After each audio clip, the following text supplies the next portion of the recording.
Bom, vamos falar agora um pouco sobre o edital da UFSPA, tá? Muito bacana, adoro a prova. Lembrando que a banca é a Fundmed, a mesma do HCPA, apesar de ser a mesma banca.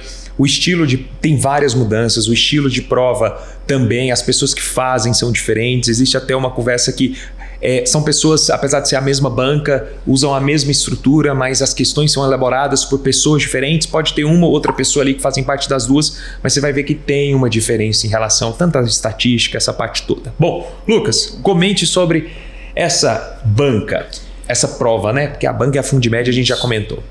Bom, sejam muito bem-vindos. O que a gente vai conversar aqui? Informações gerais do edital. Aí depois a gente entra nas mudanças principais. Eu vou te trazer também um quadro de vagas que a gente tem da UFSPA. Por fim, um pouquinho da análise estatística, o que mais cai na prova da UFSPA. E por fim, trazer um pouquinho das mudanças de edital ou o que mais é valorizado aí dentro. Tranquilo? Vamos lá. Inscrições vão se iniciar agora no início de setembro, de 3/9 a 2 de outubro. O valor da taxa de inscrição é de 660 e a data da prova confirmada para o dia 2 de novembro. Então, 2/11, anota aí. A duração da prova, da mesma forma que tem HCPA, são 5 horas de duração para a entrada direta e 3 horas para a prova de pré-requisito. São 2 fases, tá? Prova objetiva, a primeira fase, com peso de 90%. São aquilo que você conhece, padrão da prova, 100 questões, 4 assertivas, ABCD. E a segunda fase é análise curricular, que é a eliminatória, classificatória, com peso de 10%. Recursos depois de 5 a 6 para o gabarito provisório, análise curricular para aqueles que foram classificados e convocados de 19 a 21 de novembro e o resultado final 6 de janeiro do próximo ano. Coisa boa, olha, prova vai acontecer em 2 locais, tanto em Porto Alegre quanto em São Paulo. No ano passado foi na PUC-RS, lá em Porto, e na Faculdade de Anhanguera, em São Paulo. Tranquilo? Com relação ao quadro de vagas, o que a gente tem? Está aí na tela para vocês. Só antes, vou colocar também as informações gerais, caso você queira anotar alguma coisa, enfim. Mas vamos agora para o quadro de vagas. Você tem aí anestésio, cirurgia cardiovascular, cirurgia geral com 5 vagas, dermato com 3 vagas, gineco, infecto, neuro, oftalmo, enfim, várias especialidades. E olha que legal que eu coloquei para vocês, que a UFSPA, que é a Universidade Federal de Ciências da Saúde de Porto, é a única federal especializada em saúde. Então, bem interessante. E o que a gente teve de mudança do edital do ano passado para agora 2025? Adição de cotas, tá? A mesma mudança que a gente teve lá no HCPA. Antes não citava cotas e agora você tem. Da reserva de vagas de pessoas autodeclaradas pretas e pardas, PAPP, pessoas autodeclaradas indígenas e quilombolas e pessoas com deficiência. Aí vou deixar aqui na tela para vocês também os percentuais de reserva de vaga que foi colocado no edital. Além disso, Lucas, que outras mudanças a gente teve? Pontuação adicional. Antes, no edital 23-24, tinha garantia da pontuação adicional para quem fez residência de MFC e para quem fez mais médicos. Esse ano, mais médicos caiu e ficou só quem fez residência de MFC e para os nomes disponíveis do MEC, aqueles que fizeram Provab. E aí você tem o documento que eu vou colocar na tela para vocês também, que é o documento do MEC que coloca quais pessoas estão aptas a receber a bonificação. Isso é importante, pessoal. Nós não vamos entrar nessa polêmica, tá? Até falei nos stories esses dias. Existe uma polêmica envolvendo esse edital como critério de escolha das vagas, né? O critério se essa vaga vai para cotas ou se vai para ampla concorrência. A minha análise é muito clara, como é o primeiro ano, ficou confuso o texto. Nós estamos gravando isso aqui no dia 28 de agosto. Eles já retificaram o edital uma vez, tá? Melhoraram muito a escrita, só que na minha análise ainda tem alguns pontos que gera dupla interpretação. Nós temos um contato dentro da UFSPA, de uma das pessoas da Coreme. Eu mandei um áudio e mandei explicando, nós enviamos e-mail também. Então acredito pelas feedbacks que eles devem melhorar isso, então não precisa se preocupar com isso, já melhoraram, então já foram abertos, já explicaram, mas eles devem melhorar ainda mais essa escrita para não ter dificuldade, tá? Lembrando que a Fundmed, a UFSPA, o HCPA são provas muito éticas, muito boas, são provas que eles gostam de fazer o que é justo, correto e honesto, então acho que nós não vamos ter grandes problemas com relação a isso. Então, fuja desses grupos de engajamento, fuja dessas coisas que a galera fica ali o dia inteiro criticando e reclamando. Nós já fizemos a nossa parte, fizemos por você, já estamos atrás disso. Foca no que depende única e exclusivamente de você. O que é, Pedro? Estudar. O restante, deixa a galera do Oba-Oba querendo atrás de like, se degladiando nos comentários de lado. Você já está num nível acima, você não está mais na política do pão e circo, você é uma pessoa que tem sinapse boa, você sabe que a degladiação do século XXI é nos comentários e a galera, o aplauso principal que antes era César, os imperadores romanos, né? Agora é para quem tem mais curtidas e likes. Então você não brinca nisso, não seja massa de manobra, foca no que depende de você. Exato. Então, enfim, a gente colocou ali na tela para eles esses percentuais, mas é isso, né? Vai ficar um pouquinho mais esclarecido. Então, mudanças com relação a cotas, pontuação adicional e, por fim, com relação a critérios de desempate. Entrou a questão de quem aqui tiver maior idade daqueles que tiverem idade igual ou superior a 60 anos. Então, lá na questão do estatuto da pessoa idosa, esse vai ser o primeiro critério de desempate. Quem tiver acima de 60 vai ter a vaga garantida em caso de empate.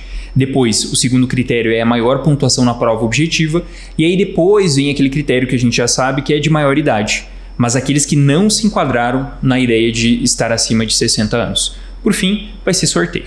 Tranquilo? Então são essas as principais mudanças, e a gente vai agora para a questão mais estatística do que a prova tem cobrado nos últimos anos, e eu vou colocar na tela para vocês clínica médica, principalmente cardioendócrino e gastroclínica.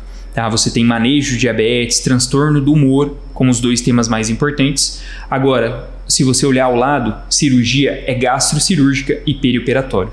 O tema mais importante disparado aí nos últimos anos, pós-operatório em primeiro lugar. Enfim, apesar de ser a mesma banca do HCPA, a Fundmed é uma prova que tem a sua própria característica.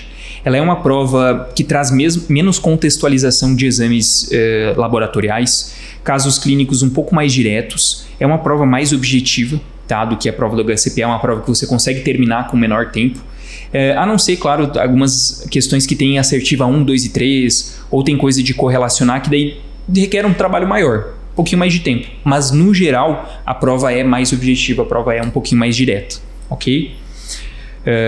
Não tem tantas imagens também como do HCPA. Agora, na tela para vocês, GO e pediatria lado a lado. GO, que você tem avaliação inicial da gestação, que é um grupo mais importante, de doenças da gestação. Então você vê que a obstetrícia acaba predominando como grupo. Agora, se você olhar dentro do assunto que mais caiu, o primeiro ainda é ciclo menstrual e anticoncepção, na parte da gineco. Agora ali do lado, pediatria, síndromes respiratórias e neonatologia, os grupinhos que mais apareceram nos últimos anos. E aí você tem empatado em primeiro lugar, crescimento e desenvolvimento na infância, infecção das vias aéreas inferiores e, por fim, reanimação neonatal. Então, assim, isso que eu falo de grupo, é isso. Síndrome respiratória é um grupo muito grande. Tem aí desde infecção de vias aéreas superiores, otite, enfim. Mas os assuntos mais específicos é o que está na tela para vocês. Por fim, preventiva, estudos epidemiológicos em primeiro lugar, depois atenção básica e, por fim, bioestatística. Da mesma forma, questões um pouquinho mais diretas que trazem cálculos também, mas com nível de dificuldade um pouquinho mais tranquilo, digamos assim, do que quando comparado com HCPA. Tranquilo? Bom, vamos falar um pouquinho do currículo aqui, tá? Currículo, eu falo que a UFSPA, né, a Fundmed, ela pega o currículo da UFSPA e pega o currículo do HCPA, faz pequenas mudanças. Só que na UFSPA, pessoal, 60% da análise curricular, 60% da pontuação disponível, ela está relacionada à produção científica.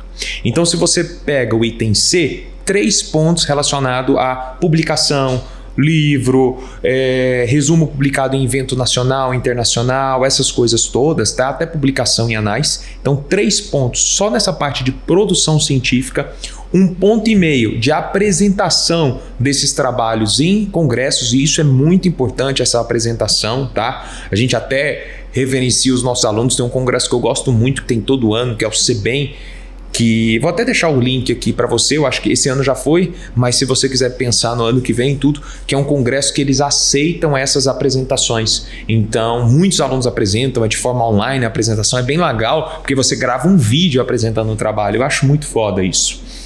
E A parte de iniciação científica também 1,5 ponto. Lembrando que aqui nesse item, que é o item E, dá para você colocar monitoria no meio, mas iniciação científica aqui. O restante, a prova da UFSPA, diferente do HCPA, a proficiência em inglês é uma pontuação bem menor, que é 0,5, enquanto lá no HCPA é 1,5 ponto. O restante, de experiência curricular, até a parte de pós-graduação, teste de progresso, tá? Última nota da sua instituição no ENAD, o restante, o esqueleto, é muito parecido. Lembrando que também as notas de currículo nessa instituição são notas maiores, porque a análise curricular ela não muda há vários anos, tá? Pequenas mudanças, então tem muita gente que é prata da casa, que formou ali, que já se prepara desde o primeiro período para essa prova, beleza? Nada muito complexo, nada muito difícil, muitos pontos aqui possíveis de serem conseguidos depois de formado, então sem estresse em relação à análise curricular. Show. E a gente vai deixar para vocês um presente, então, da análise estatística na descrição do vídeo. E é isso, contem com a gente para sua preparação de reta final. Grande abraço. E para você, pessoal, é o seguinte, lembrar de curtir, de compartilhar, de seguir a gente aqui, o nosso canal no YouTube. Lembrando que o nosso processo seletivo para mentoria de 2025 já está aberto, as vagas já estão abertas, também vou deixar o link aqui. É isso. Não se esqueça de seguir a gente, seguir o nosso canal aqui no YouTube. Um abraço e até a próxima.